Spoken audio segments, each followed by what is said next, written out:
Microsoft's new AI CEO, Asha Sharma, is literally out here mailing signed Project Helix hats and hoodies to influencers for a console that won't even see developer kits until 2027. Current Xbox Series X consoles cost up to $649 today. That specific financial metric drives the entire panic. Microsoft raised prices twice in 2025. They are desperately shipping out cheap merchandise to retain mindshare while their actual hardware becomes prohibitively expensive. Welcome to today's Deep Dive. We are tearing through a stack of industry reports and gaming history to figure out why the console market is suddenly turning upside down. You're watching a trillion-dollar company bleed hardware sales and fire thousands of workers, basically attempting to cover the wound with branded apparel. Microsoft and Sony keep blaming the macroeconomic landscape for these price hikes. Sterile PR language completely obscures the raw supply chain mechanics causing this hardware crisis. Artificial intelligence data centers triggered a global event called Ramageddon. Memory chip prices quadrupled over the last 18 months. High-end gaming consoles require massive amounts of rapid memory to render modern graphics. AI server farms require the exact same type of high-bandwidth memory to process data. Tech conglomerates are buying up the entire physical market supply to train their models. The components required to build a gaming machine are literally vanishing into corporate data centers? That direct tug-of-war for physical resources explains the sudden sticker shock. Microsoft is basically competing against its own cloud division for silicon.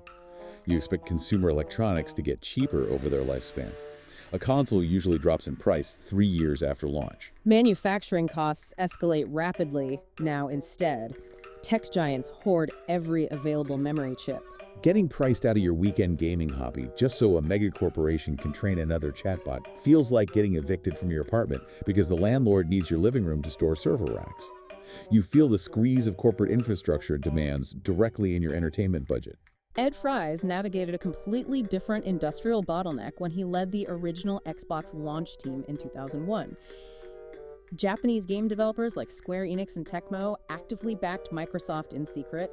They feared a complete Sony PlayStation monopoly. The dominant player threatened to control the entire market. Tecmo specifically developed the Dead or Alive games for Xbox just to provoke Sony and ensure a competitor survived the generation.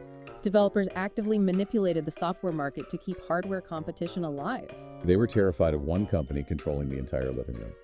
The early 2000s console wars perfectly mirror our modern antitrust paranoia. The power dynamics inverted entirely. Back then, the entire gaming industry desperately propped up a fragile Xbox to prevent market stagnation. The hardware ecosystem needed a challenger. Consumers completely ignore these corporate machinations today. The top-selling charts for the 2026 Xbox Spring Sale heavily feature Grand Theft Auto V. That game launched 13 years ago. Millions of people are logging in to play a title originally designed for the Xbox 360 era. They are bypassing the artificial intelligence features and hardware upgrades Microsoft wants to sell them. The supply chain panics over next-generation performance, while the actual user base gravitates toward familiar software. Hardware manufacturers fight brutal global supply chain wars over next-generation memory chips, while consumers remain perfectly content buying the exact same game they played 3 console generations ago. If the most profitable software completely ignores hardware generations, you have to wonder if we're watching the slow, expensive death of the physical console itself. Goodbye.